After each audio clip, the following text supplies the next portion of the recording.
Kalau antum di akhirat nanti tidak temukan saya di surga, tolong ingatkan. Ya Allah, mohon ya Allah, Adi Hidayat pernah mengajar saya dan mengingatkan saya di sini. Over the horizon.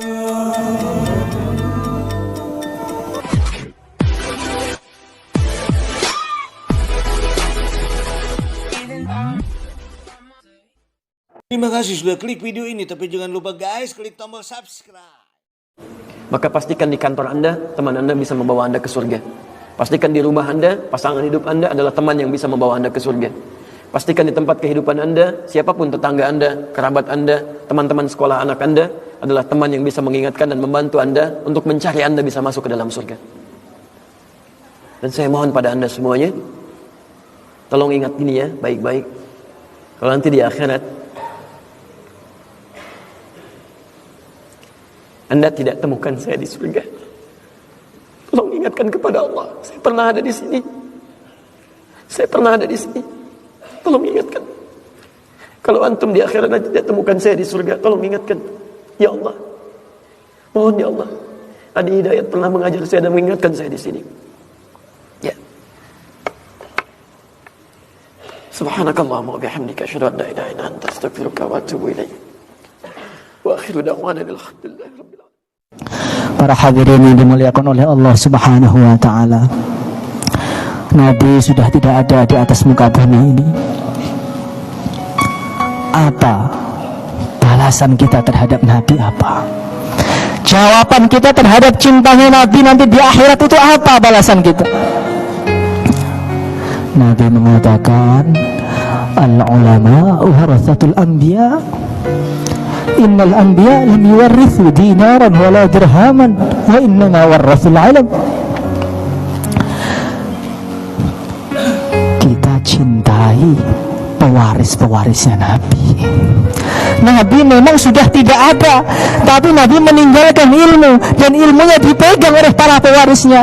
Maka Rasulullah Shallallahu Alaihi Wasallam beliau bersabda dalam riwayat Imam Suyuti dalam kitabnya Al-Lubab, "Man akrama aliman faqad akramani, wa man akramani faqad akramallah, wa man akramallah fa ma'wahul jannah." Barang siapa yang menghormati ulama, mencintai ulama, memuliakan ulama, berarti dia ini cinta dan memuliakan saya, kata Nabi. Kalau dia memuliakan saya, dia mencintai saya, sama saja dia mencintai Allah Subhanahu wa ta'ala. Kalau dia mencintai Allah, dia memuliakan Allah, tempatnya cuma satu, yaitu surga Firdaus. Maka Rasulullah Sallallahu Alaihi Wasallam beliau memberikan janji-janji yang begitu menyenangkan sekali. Beliau mengatakan dalam riwayat yang dinukil oleh Al-Hafidh Al-Munziri, beliau mengatakan, nadhruka ilal alim khairul laka min alfi farasin tatasaddaqu biha fi sabilillah. Kamu melihat orang saleh, melihat orang alim, melihat tuan guru, melihat para ulama dengan hati gembira, dengan hati cinta, itu lebih baik daripada kalian punya 1000 kuda yang semua kalian korbankan fisabilillah semuanya. Bahkan beliau mengatakan dalam satu riwayat, man nazara ila alimin fa fariha biha. Barang siapa yang melihat orang soleh, melihat orang alim, kemudian dia gembira, ya Allah, Masya Allah, saya gembira melihat dia. Ja'alallahu min tilkan nazrah, maka Allah akan menciptakan dari pandanganmu tadi, sabda Nabi, malakan yastaghfiru lahu ila yaumil qiyamah, satu malaikat yang malaikat tadi akan mintakan ampun untuk dia sampai hari kiamat. Maka dalam kitab Minhajul Muta'allim kalangan Al-Imam Al-Ghazali, di akhirat ada satu orang yang banyak dosanya, diseret oleh malaikat ke neraka.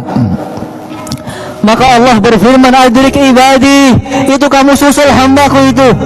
Coba kamu tanya dengan dia, pernahkah dia duduk satu majelis dengan ulama? Kalau orang pernah duduk satu majelis, nanti kena hadis, nadratun ilal alim khairum min ibadatis sanah qiyamiha wa siyamiha. Sekali pandang kepada orang alim lebih baik daripada ibadah setahun, paginya puasa, malamnya sholat.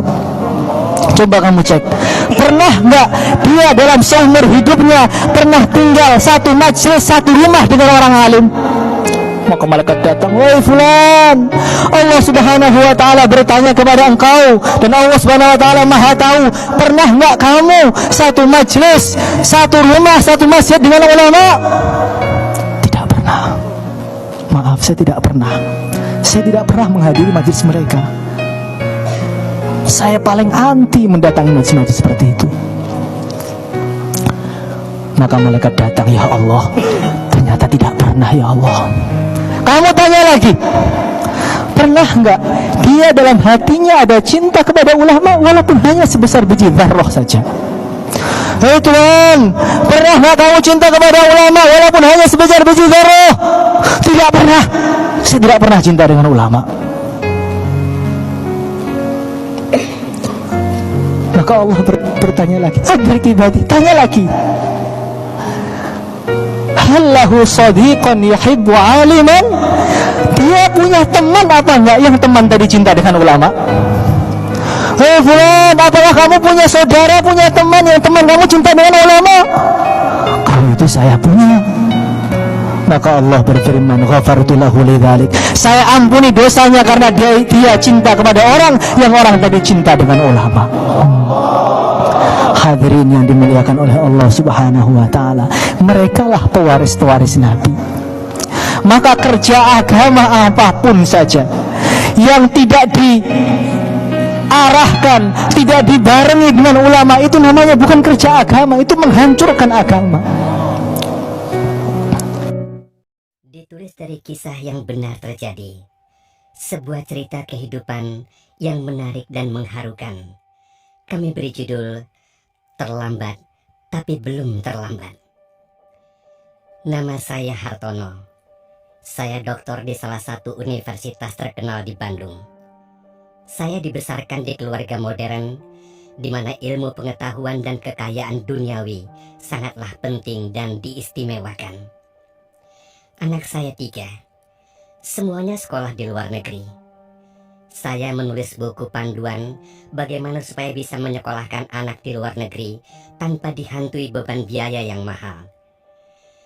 Saya banyak diundang seminar tentang ini. Konsepnya, setiap anak lahir harus beli rumah sekecil apapun. Nanti rumah ini dijual untuk membiayai kuliah anak di luar negeri 1 atau 2 tahun. Tahun ketiga, anak diajari untuk membiayai hidup dan kuliah sendiri. Konsep ini diikuti banyak orang dan terbukti sukses. Tapi belakangan, saya menarik peredaran buku itu dan meminta maaf kepada orang-orang yang sudah keburu terpengaruh dengan pemikiran saya. Saya menolak konsep saya sendiri setelah peristiwa tragis menimpa keluarga saya. Satu hari istri saya sakit. Anak pertama yang sudah mapan bekerja di Amerika, saya telepon bahwa ibunya sakit. Dia tidak bisa pulang dengan alasan ada beberapa meeting yang tidak bisa ditunda. Anak kedua sedang ujian, sehingga mustahil juga pulang karena resiko tidak lulus ujian. Anak ketiga baru saja diterima bekerja di sebuah perusahaan IT ternama.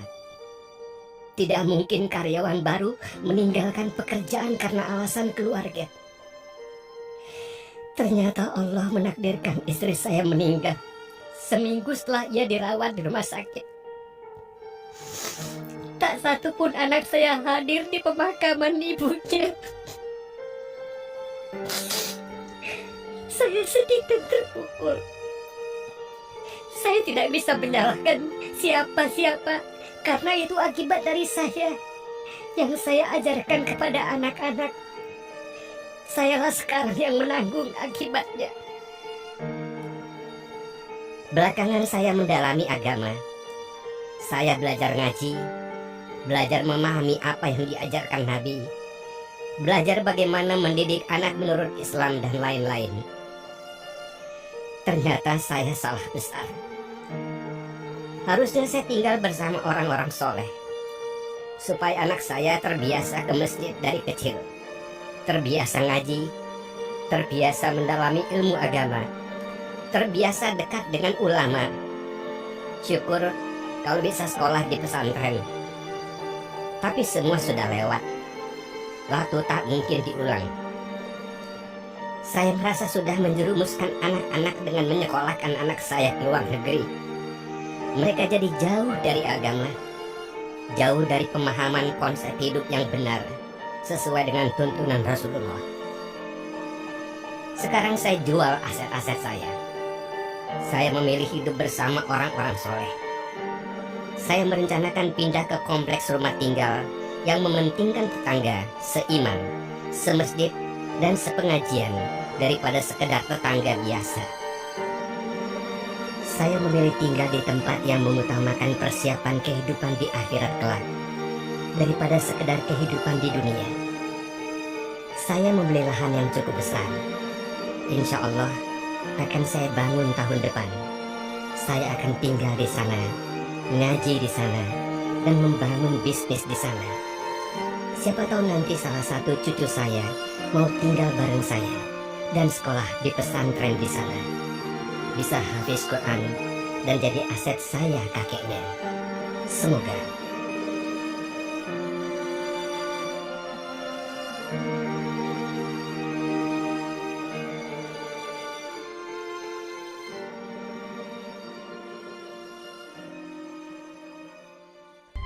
To change your